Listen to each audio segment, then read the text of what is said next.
Hello again. Tony here, back on my channel once more with another Phantom Rage deck profile. And this week, we're going to be focusing on an archetype that is one of my personal favorites, and one of the two decks I had been aiming to build with the release of Phantom Rage. And that deck is Phantom Knights. So what are Phantom Knights? Phantom Knights is an archetype that debuted all the way back in New Challengers, but didn't receive much of their playable support until Winged Raiders. They were played by the anime protagonist Yuto in the Yu-Gi-Oh! Arc V anime, and despite having the least amount of screen time out of the 4 protagonist decks, appearing in only possibly a handful of episodes, Phantom Knights ended up being the most competitive of the 4. And why might that be per se? It might be due to the fact that Phantom Knights takes advantage of one of the best card characteristic combinations in the game, being Dark level 3 warriors with graveyard recursion effects. Having received support not only in Legendary Heroes, but also the recent Phantom Rage, Phantom Knights is a deck that can play an amazing grind game while still maintaining an incredibly aggressive combo game. And those are the things I want to showcase as I get through the deck profile. Anyway, I've drawn on enough. Without a further ado, let's get into the deck profile. Starting off our deck profile, we have 3 Phantom Knights of Ancient Cloak. All the Phantom Knight monsters share the common characteristic of having 2 card effects, one for the field and one for the graveyard. Ancient Cloak's field effect lets you turn itself from attack to defense to increase the attack of one of your dark monsters by 800 attack until the end of your opponent's turn. And that effect generally is pretty inconsequential, but can provide some additional power and survivability for certain situations. More importantly though is Ancient Cloak's graveyard effect. While it's in the graveyard, you can banish this card from the graveyard to add any The Phantom Knights card from the deck to the hand. And this essentially gives you access to all of your other monsters, with the benefit that those monsters are a lot more aggressive and spam to this card. One such primary target for your Ancient Cloak will most likely be one of your 3 The Phantom Knights of Silent Boots. The Silent Boots can special summon itself from the hand while you control another Phantom Knight monster, effectively being a free body for your X deck plays. Its graveyard effect lets you banish itself from the graveyard to add 1 Phantom Knight spell or trap card from the deck to the hand. And while most of your monsters are geared towards spam and setup, it's your spell and trap support that generally focuses on disruption and recovery, and thus seeing both a spell and trap as well as your Phantom Knight monsters is crucial for you to end on an effective end board. Now I'd like to digress from this deck profile a bit to talk about a really unique characteristic with the Phantom Knights cards. Now you may have noticed that Ancient Cloak here can search for any The Phantom Knights cards, while Silent Boots here only interacts with Phantom Knights cards. And that's because the Phantom Knight archetype is broken up into an overarching archetype in Phantom Knights, but is also part of a sub-archetype of The Phantom Knights, which encompasses all your monsters, but also some spell and trap cards. This means that in certain situations, there are cards that you can search off of Ancient Cloak that can also be searched off your Silent Boots, but inversely, there are cards that you can search off your Silent Boots that may not be searchable off of your Ancient Cloak. For example, Silent Boots can search into your Phantom Knight's Fogblade, but that same card can't be searched off your Ancient Cloak due to the fact that this card is not a The Phantom Knights card. And while in most cases it's pretty inconsequential, it does determine some of my card choices by virtue of those cards being part of the Phantom Knights sub-archetype, such that it has additional synergy with my Ancient Cloak. Moving back into the deck profile, we're playing 3 Phantom Knights of Rugged Gloves. Rugged Gloves' field effect states that if it's used as a material to summon a Dark Xyz monster, that Dark Xyz monster gains an 1000 attack. And this can be extremely useful in turning some of your smaller Dark Xyz monsters into bigger beaters. And it's important to note that effect stacks. If you make a Dark Xyz monster using 2 Rugged Gloves, that Dark Xyz monster will gain 2000 attack instead of an additional 1000. More importantly though, Rugged Gloves' graveyard effect lets it banish itself from the graveyard to send any Phantom Knights card from the deck to the graveyard. Going back to our recent discussion about the sub-archetype, it means that not only can I dump any of my Phantom Knight monsters getting their graveyard effects, it also allows me to dump any of my Phantom Knight spell or trap cards as well. And since all of my Phantom Knight cards all have graveyard effects, essentially Rugged Gloves in the graveyard is access to any Phantom Knight graveyard effect of my choice. Moving on to the support from Phantom Rage, we're playing 3 of the Phantom Knights of Torn Scales. Torn Scales' field effect lets me discard a card from my hand to send any Phantom Knights card from the deck to the graveyard. Its graveyard effect summons itself back from the graveyard should any of my Phantom Knight cards be banished, and both of these effects are effectively godsends for the deck. Its field effect is essentially a copy of Ragged Gloves effect, allowing me access to any of my Phantom Knight graveyard effects, but at the additional benefit compared to Ragged Gloves of being a body on the field. Its graveyard effect is also useful in that it summons itself back from the graveyard if I attempt to activate any of my Phantom Knight card effects in the graveyard, effectively being a 2-for-1 for executing my basic Phantom Knight plays. And that additional body is extremely useful in making some of my bigger Link and Xyz plays for some of my more broken end boards. Rounding off the Phantom Knight monsters, we're playing the Phantom Knight of Stained Greaves. Stained Greaves' field effect lets you special summon itself from the hand should any of your Phantom Knight monsters be special summoned to your side of the field. And when you do so, you can increase Stained Greaves' level by 1. Likewise, in the graveyard, you can banish this card from the graveyard to special summon any other Phantom Knight monster from your hand, and when you do so, you can increase its level by 1. See, I'm only playing 1 Stained Greaves compared to the 3 ofs that my other Phantom Knights are in, because both effects are somewhat conditional. I don't always have a readily available amount of means to special summon Phantom Knights from my hand, and as such, Stained Greaves can be dead in certain situations like that. Likewise, its graveyard effect assumes I have a Phantom Knight in hand to special summon, and that isn't always possible, and thus I can also brick on that effect as well. More importantly though, it's the fact that Stained Greaves is a 1200 attack monster compared to the other Phantom Knight monsters which all have less than 1000 attack. And this is important because in worst case scenario, I can normal summon a Phantom Knight and convert it into an Almirage to get access to the Phantom Knight's graveyard effect, something that I can't do with Stained Greaves. As a result, I don't actually have a lot of ways to even put it into the graveyard to make use of its spam effect should I only open Stained Greaves. And thus I'm only playing the one such that I don't brick with this card as much, but that if I need it, I can search into it to build my boards. Moving on to outside support, we're playing 3 Fire Flint Lady. Now, if you've seen any of the other Phantom Knight deck profiles done by any of the bigger names like Sam, you'll probably know that Fire Flint Lady essentially means I'm playing Yes, I Soul. But I think a lot of people forget that Fire Flint Lady also has an additional effect. Not only is this an additional body for myself to make an I Sold, I can also tribute Fire Flint Lady to summon any level 4 or lower warrior from my hand. This means that opening Fire Flint Lady and 2 Phantom Knight monsters is essentially just another neat way to put both Phantom Knight monsters on the field to make an Xyz play or a Link play of my choice. And this essentially turns Fire Flint Lady into just a better Stained Greaves in a lot of situations. This, combined with the fact that it is searchable off of something like my Durendal, makes this one of the better extenders for the Phantom Knight deck. Moving on from there, we're playing 2 Junk Forward. Now, you may notice some builds playing something like Red Layer for a similar purpose as Junk Forward, but the reason I'm picking Junk Forward over Red Layer is the fact that it's a level 3, thus giving me rank 3 access with my Phantom Knight monsters on top of the Link access that it does also provide, thus being more synergistic with the Phantom Knight playstyle. Finally, rounding off the monsters, we have our hand traps in R3 Ash. Obviously, Ash is the generic hand trap that works in all situations, but the additional benefit of Ash being a level 3 means that in some situations I can normal summon this card with another level 3 on the field to go into rank 3 plays should I need to. Moving on into the spells, we're playing the Phantom Knight's Rank Up Magic Launch. Like all your Phantom Knight monsters, Rank Up Launch also has a field effect and a grave effect. Its field effect lets me target 1 Dark Xyz monster I control with no materials, and then summon from my extra deck 1 Dark Xyz of 1 rank higher than the targeted monster. Its graveyard effect lets me banish this card from the graveyard to target 1 Dark Xyz monster I control, and attach from my hand 1 Phantom Knight monster. Given the conditional requirement of having Xyz monster to use this card, you're only playing the 1. Now, and before someone decides to comment asking why I'm not playing the new rank up magic, yes, I am aware there is a new rank up magic for Phantom Knights, but I've expressly chosen to play the original for a few reasons. Reason number 1. I'm playing Rank Up Magic Launch over the new Rank Up Magic because Launch's activation condition is much more preferable for the deck relative to the new Rank Up Magic. Launch here requires that I target a Dark Xyz monster with no materials, and in a deck focused on revival and bring back your monsters, it's not hard to bring back a Dark Xyz from your graveyard or banish to meet the conditions for launch.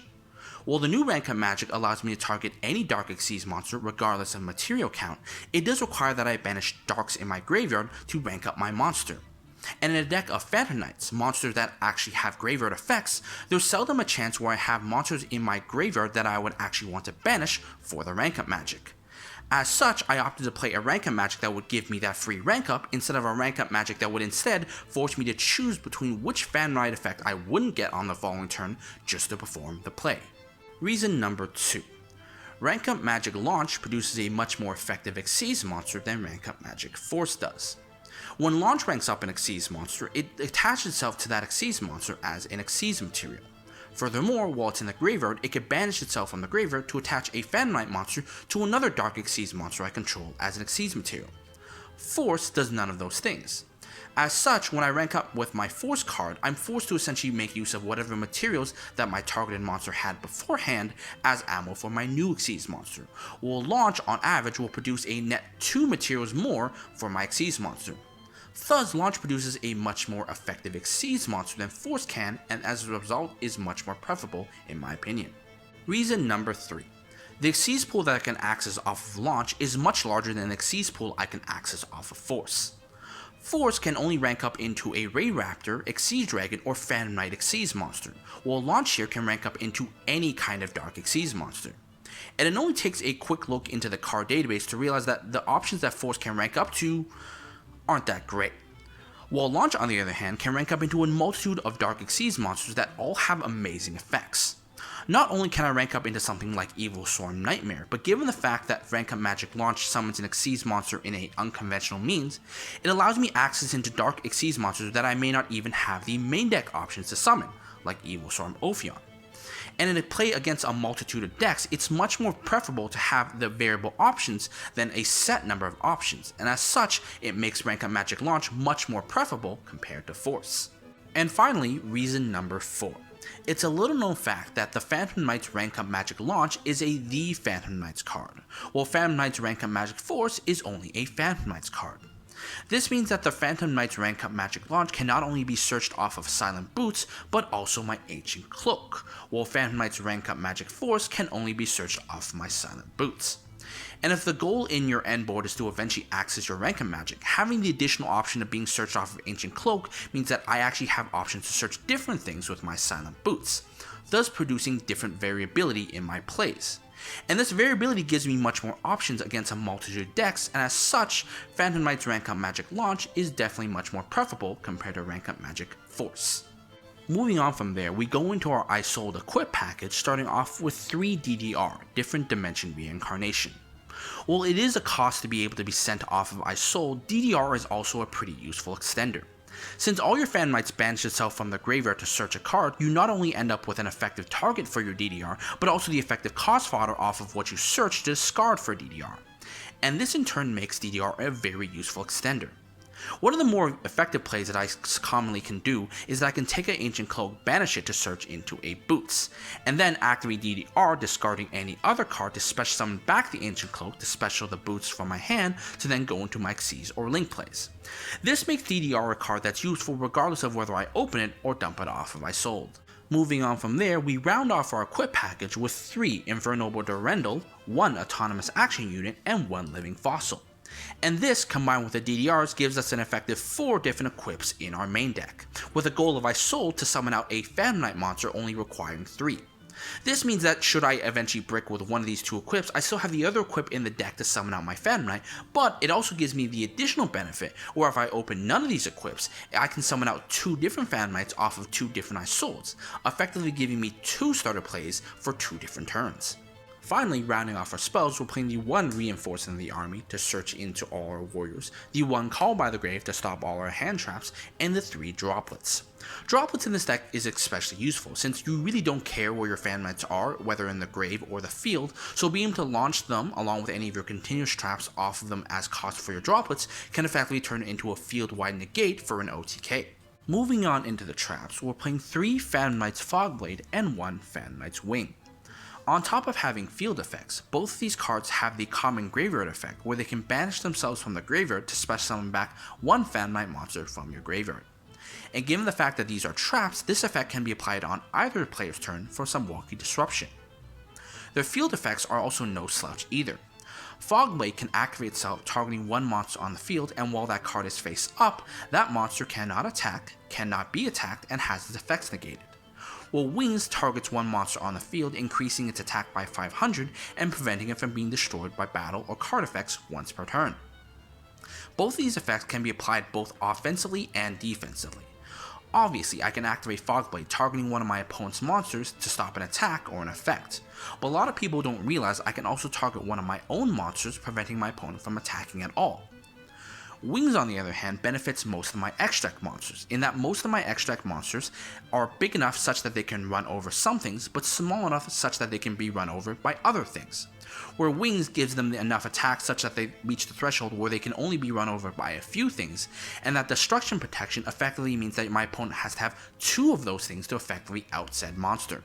Moving on from there, we're playing the 1 Phantom Knights of Shade Brigandine. Shade Brigandine, being the Phantom Knights card, means that it can be searchable off your Ancient Cloak as well as your Silent Boots. And while it's activated, it can special summon itself to the field as a monster. Furthermore though, if you control no traps in your graveyard, you can activate this card the turn it was set. Given the fact that your Phantom Knight cards banish themselves from the graveyard, it means that there's actually a lot of situations where you don't have a lot of traps in your graveyard, such that you can activate this card immediately to put a body on the field for your Xyz and Link plays. Finally, rounding off our deck, we're playing 3 Infinite Impermanents. Now, Infinite Impermanents may seem like a counterintuitive choice given the fact that you're playing Shade Brigandine, where activating Impermanence locks you out of the immediate use of Shade Brigandine. But in a format where your opponent is dropping Floodgate monsters like True King of All Calamities, Shen Shen, or Abyss Dweller, you need a card to be effectively out their board going second, and this is one of those cards on top of Droplets. Thus, you play this card with a bit of caution, but also a bit of requirement, knowing that if you do activate this card, avoid going into this card. Moving on into the X deck, we're playing 3 Phantom Knights of Breaksword. Breaksword can be made with any 2 level 3s, and it lets me detach a material to target 1 card I control and 1 card my opponent controls and blow them both up. Furthermore, should this Xyz Summon card be destroyed, I can target 2 Phantom Knights of the same level, summon them back to the field, and increase their levels by 1. Effectively, Breaksword is a scrap dragon that fuels its own effect with field presence. Not only can I target one of my opponent's cards in this card and blow them both up, but I can then proceed to summon back 2 monsters of my choice, being level 4s, to overlay into a level 4 disruption of my choice. This in turn effectively turns Breaksword into removal that goes into disruption.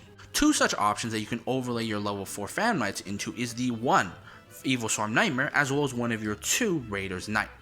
Evil Swarm Nightmare is one of the better disruptions in the deck. When your opponent special summons a monster, you can detach 1 material from this card to turn that monster into the face down defense position, and this effect is not once per turn.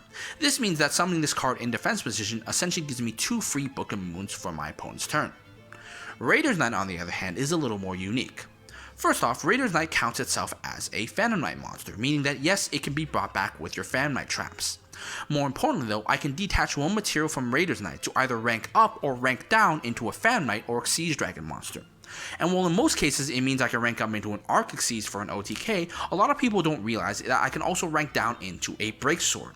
And what's unique about Breaksword is that Breaksword's effect is not once per turn. So in a lot of situations, I can summon a Breaksword, pop itself to summon out 2 level 4s, overlay those 2 level 4s to summon out my Raiders Knight, detaching a material from Raiders Knight to summon back the Breaksword again, detaching a material from that newly summoned Breaksword to blow it up to summon back the level 4s once more, and then overlay into an Evil Swarm Nightmare, effectively getting 2 disruptions and 2 destructions off of 1 card. Rounding off the Xyz, we're playing our rank up targets in 1 Evil Swarm Ophion and 1 Arc Rebellion Xyz Dragon. Starting off with Arc Rebellion Xyz Dragon, I can detach a material from Arc Rebellion to gain the attack of every monster on the field, my opponent and my own. And then, if I still have an Xyz monster attached under it, I can then negate the effects of all monsters on the field. This effectively turns Arc Rebellion into a blanket negate that often goes into an OTK given how much attack it gains. Ophion, on the other hand, is a little more unique in that it's your lockdown card of choice. Ophion, while it's on the field and it has an Xyz material, prevents either player from special summoning level 5 or higher monsters. This means that for decks like Virtual World, you don't have access to half your monsters as well as any of your synchros. For a deck like Dragon Link, you don't have access to Levianeer or Red Eyes Darkness Metal or Savage Dragon. And for a deck like Inferno Noble Knights, you don't have access to Charles or Savage Dragon either.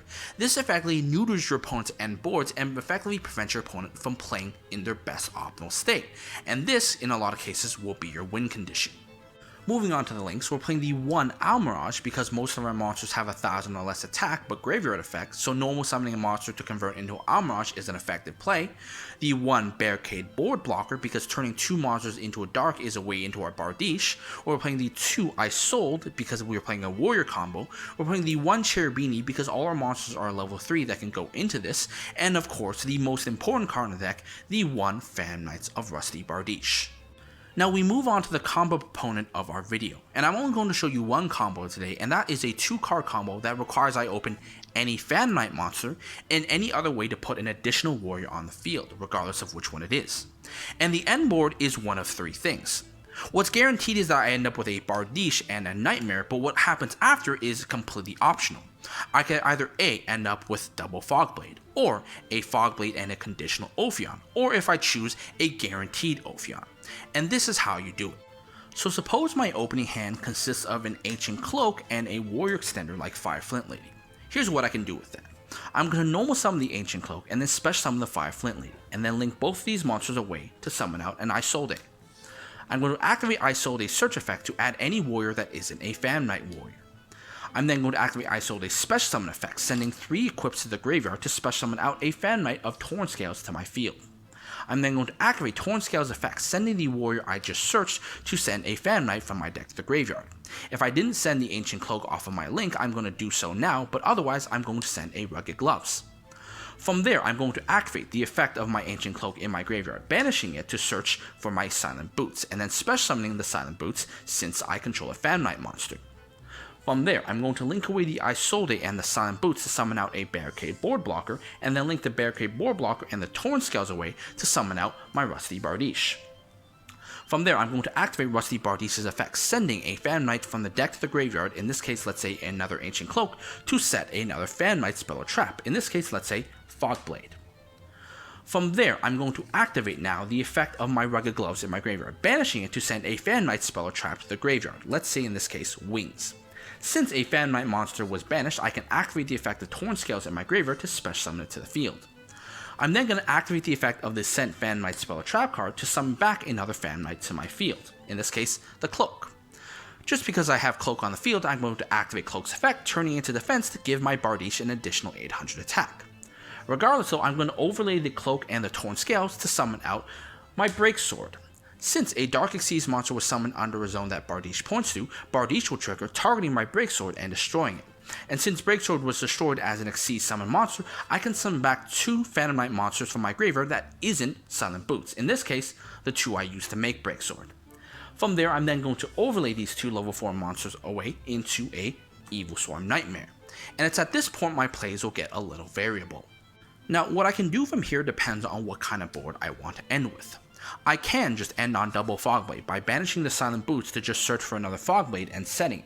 However, if my goal is to end up on a rank up play, what I can do when I banish the Silent Boots instead is to add the rank up magic of launch. And then, when I pass my turn going into my opponent's turn, I can start by at some point activating the Fogblade. When my opponent does anything short of exceeding with the monster, this Fogblade will go to the graveyard, of which I can then activate the graveyard effect, banishing it to summon back my Breaksword to the field. Since I summon it to a zone that Bardiche points to, Bardiche can then activate to pop a card. Regardless though, since I now control an Exceeds monster with no materials, I can activate the launch from my set zone, activating to rank up my Breaksword into an Ophion to pass my turn. This in turn locks my opponent out of any level 5 or higher monsters while still preserving all my materials for my Nightmare. So let's say in a certain situation where you know what your opponent is playing and you don't want them to summon a level 5 or higher monster, you want to summon out Ophion without waiting for the Phantom Knights of Fogblade to go to the graveyard. In this case, you're going to alter out your combo a little bit, where instead of setting the Fogblade off of Bardiche, you're going to be setting the Wings instead, and then having your gloves send the Fogblade instead as part of your combo. In this case, what proceeds is as normal. I'm going to banish the Silent Boots to search into my rank up magic, and then set the rank up magic and pass my turn. From there, on my opponent's turn, I'm immediately going to shotgun the Wings, targeting my Nightmare and have the Wings go to the graveyard. I'm then going to banish the Wings immediately to summon back the Breaksword to my field. Then, when I enter the main phase and the priority eventually shifts to me, I'm going to immediately activate the effect of my rank up magic to rank up my Breaksword into my Ophion to lock my opponent out.